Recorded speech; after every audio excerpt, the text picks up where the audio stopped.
Hey guys welcome back to my channel Vardhini's authentic kitchen. బయట అయితే చలి చాలా ఎక్కువ ఉంది. అందరూ కేర్ఫుల్గా ఉండండి. పిల్లలు ఉన్న వాళ్ళైతే మరీ జాగ్రత్తగా ఉండండి.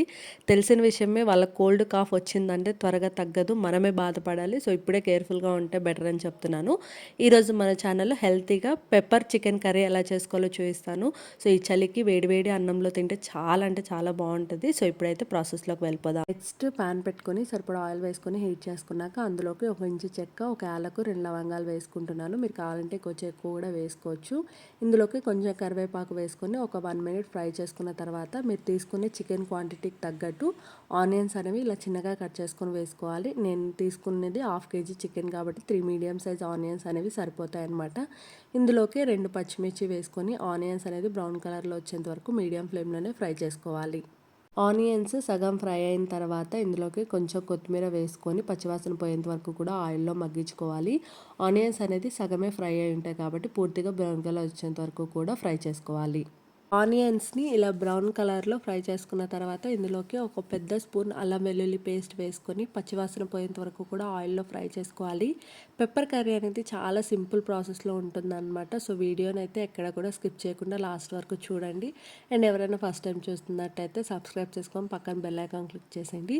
దీనికి సంబంధించిన ఇంగ్రీడియంట్స్ అన్ని లాస్ట్లో యాడ్ చేస్తాను అండ్ డిస్క్రిప్షన్లో ఇస్తాను, ఒకసారి కరెక్ట్గా చూసుకొని వేసుకోండి.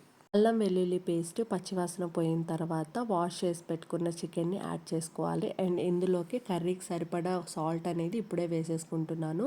అండ్ ఇందులోకి ఒక చిన్న టమోటాని ప్యూరీ చేసి వేసుకోవాలి. అండ్ ఇందులోకి కొంచెం పెరుగు కూడా వేసుకుంటున్నాను. సో ఇవన్నీ కలిసేలాగా బాగా కలిపేసుకొని పెరుగులో నుంచి వచ్చిన వాటర్ అండ్ చికెన్లో నుంచి వచ్చిన వాటర్తోనే చికెన్ అనేది ఒక 60% వరకు కుక్ అయిపోతుంది అనమాట. సో అలా వాటర్ అంతా బయటకు వచ్చి కుక్ అయ్యేంత వరకు మూత పెట్టేసుకొని మీడియం ఫ్లేమ్లోనే కుక్ చేసుకోవాలి. చికెన్లో నుంచి ఇలా వాటర్ రావడం స్టార్ట్ అయిన తర్వాత ఇందులోకి కొంచెం పసుపు యాడ్ చేసుకొని కలిపేసుకోవాలి. మీరు కావాలంటే సాల్ట్ యాడ్ చేసినప్పుడే పసుపు అనేది వేసుకోవచ్చు అనమాట. సో నేనైతే ఈ టైంలో యాడ్ చేసుకుంటున్నాను. చికెన్లో నుంచి వచ్చిన వాటర్ అనేది 90% ఇంకిపోయిన తర్వాత ఇప్పుడు చూస్తున్నా కదా, ఇలా కొంచెం వాటరీగా ఉన్నప్పుడే మనం మసాలా పౌడర్స్ అన్ని వేసుకోవాలి. కారం అనేది కొంచెం చూసుకొని వేసుకోండి, ఎందుకంటే మనము మిరియాల పొడి వేస్తాం కాబట్టి ఘాటు వచ్చే అవకాశాలు ఎక్కువగా ఉంటాయన్నమాట. Next 1 table spoon chicken masala, 1 table spoon garam masala, 1/2 tea spoon జీలకర్ర పొడి అండ్ 1/2 టేబుల్ స్పూన్ మిరియాల పొడి వేసేసుకొని అన్నీ కలిసేలాగా బాగా కలిపేసుకొని మిగతా వాటర్ అంతా ఇంకిపోయేంత వరకు కూడా మీడియం ఫ్లేమ్లోనే మూత పెట్టుకొని కుక్ చేసుకోవాలి. దీనికి సంబంధించిన ఇంగ్రీడియంట్స్ అన్ని నేను లాస్ట్లో ట్యాగ్ చేస్తాను అండ్ డిస్క్రిప్షన్లో ఇస్తాను, ఒకసారి చెక్ చేసుకొని నీట్గా వేసుకోండి. మసాలాలు వేసుకున్న తర్వాత మీడియం ఫ్లేమ్లో ఇలా ఆయిల్ సపరేట్ అయ్యేంత వరకు కూడా ఫ్రై చేసుకోవాలి. తర్వాత ఇలా ఒకసారి కలిపేసుకొని మనకు ముక్క ఉడికిందా లేదా అనేది ఒకసారి చెక్ చేసుకోవాలి. ఎందుకంటే ఎవరైనా ఫ్రైగా తినాలని ఉంటే ఈ స్టేజ్లోనే మనము పెప్పర్ చల్లేసుకొని దింపేసుకోవచ్చు. లేదు గ్రేవీగా కావాలని ఉంటే వాటర్ అనేది యాడ్ చేసుకోవాలన్నమాట. సో మనము గ్రేవీ చేస్తున్నాం కాబట్టి నాకు ఇంకా ముక్క ఉడకాలి కాబట్టి నేనైతే వాటర్ అనేది యాడ్ చేసుకుంటున్నాను అనమాట. సో సాల్ట్ ఏమైనా తక్కువైతే ఈ టైంలో యాడ్ చేసుకోవచ్చు. ఎవరైనా డ్రైగా తినాలని ఉంటే వాటర్ అనేది యాడ్ చేయకోకుండా అలాగే డ్రై అయ్యేంత వరకు కూడా లో ఫ్లేమ్లో కుక్ చేసుకుంటే సరిపోతుంది. సో ఇప్పుడు మూత పెట్టుకొని ఇంకొక 5 మినిట్స్ మీడియం ఫ్లేమ్లోనే కుక్ చేసుకోవాలి. వాటర్ వేసుకొని 5 మినిట్స్ కుక్ చేసుకున్న తర్వాత కర్రీ ఉడికి ఇలా దగ్గర పడడం స్టార్ట్ అవుతుంది. ఎవరికైనా గ్రేవీ అనేది ఎక్కువ కావాలని ఉంటే వాటర్ వేసుకునేటప్పుడే కొంచెం ఎక్కువ వాటర్ వేసుకొని ఉడికించుకుంటే సరిపోతుంది.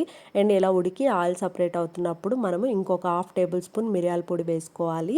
అండ్ ఈ కర్రీ మొత్తం ఓన్లీ మిరియాల పొడితో మాత్రమే చేసుకోవచ్చు, కారం పొడి స్కిప్ చేసి. బట్ నాకు ఆ టేస్ట్ నచ్చక కొంచెం కారం పొడి కూడా యాడ్ చేశాను అనమాట. సో మీరు ఎవరైనా మీకు ఆ టేస్ట్ నచ్చితే ఒకవేళ అలానే చేసుకోవాలని ఉంటే కారం పొడి పూర్తిగా స్కిప్ చేసి ఇంకొక టేబుల్ స్పూన్ మిరియాల పొడి ఆ ప్లేస్లో యాడ్ చేసుకుంటే సరిపోతుంది. సో మిరియాల పొడి వేసాక ఇంకొక 2 మినిట్స్ లో ఫ్లేమ్లో కుక్ చేసుకొని పైన కొత్తిమీర వేసుకొని దింపేస్తే మన వేడి వేడి పెప్పర్ చికెన్ అనేది రెడీ అయిపోతుంది. అంతేనండి, చూసారు కదా ఎంత సింపుల్గా పెప్పర్ చికెన్ కర్రీ అనేది చేసేసుకున్నాము. ఈ సీజన్లో చాలామందికి కోల్డ్ కాఫ్ వచ్చి ఉంటాయి, ఏమి తినబుద్ధి కాదు కదా, అలాంటి టైంలో ఇలాంటి రెసిపీ చేసుకోండి. అండ్ ఎవరికైనా మీకు నచ్చిన వాళ్ళకి చేసి పెట్టండి, చాలా రిలీఫ్గా ఉంటుంది అండ్ పిల్లలకు కూడా హ్యాపీగా పెట్టచ్చు అనమాట. కొంచెం కారం అడ్జస్ట్ చేసుకుంటే సో చాలా టేస్టీగా ఉంటుంది అండ్ హెల్తీ కూడా. ఒకసారి అయితే ట్రై చేసి నా కామెంట్ సెక్షన్లో ఎలా వచ్చిందో చెప్పడం మాత్రం అస్సలు మర్చిపోద్దు. ఇంగ్రీడియంట్స్ అన్ని ఇక్కడ ఇచ్చాను, నీట్గా చూసుకొని వేసుకోండి.